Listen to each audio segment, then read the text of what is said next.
আজ আমি আপনাদের শোনাব সংগ্রামপুর স্টেশনকে ঘিরে লুকিয়ে থাকা কিছু অলৌকিক কথা আর এমন কিছু দৃশ্য যা দেখলে আজও মানুষের বুকের ভেতর কেঁপে ওঠে ভয়।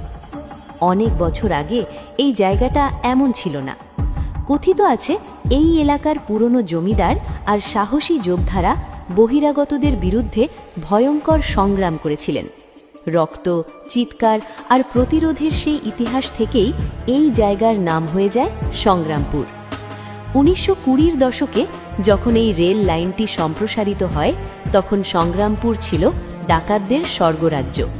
চারদিকে শুধু ভয় আর অজানা মৃত্যুর ছায়া। একসময় সুন্দরবনের গভীর জঙ্গল এই সংগ্রামপুর পর্যন্ত বিস্তৃত ছিল।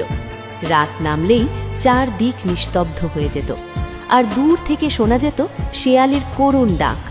লোকেরা বলতো এই ডাক সাধারণ নয়, এই ডাকে আজও লুকিয়ে আছে অতৃপ্ত আত্মার কান্না। সময় বদলেছে, মানুষ বেড়েছে, ট্রেনের আনাগোনা বেড়েছে। আজ ট্রেন থামলেই গেটের সামনে ভিড় জমে যায়। স্টেশনের পাশে দাঁড়িয়ে আছে সপ্তগ্রাম হাই স্কুল, কিশলয় মিশন, আরও নানান প্রতিষ্ঠান। আজ সংগ্রামপুর ধীরে ধীরে একটা সুন্দর পরিবেশ নিয়ে শহরের রূপ নিচ্ছে। এমন গল্প আর ভিডিও প্রতিনিয়ত দেখতে MR গ্রিন ইন্ডিয়া টিভিকে শেয়ার করতে ভুলবেন না।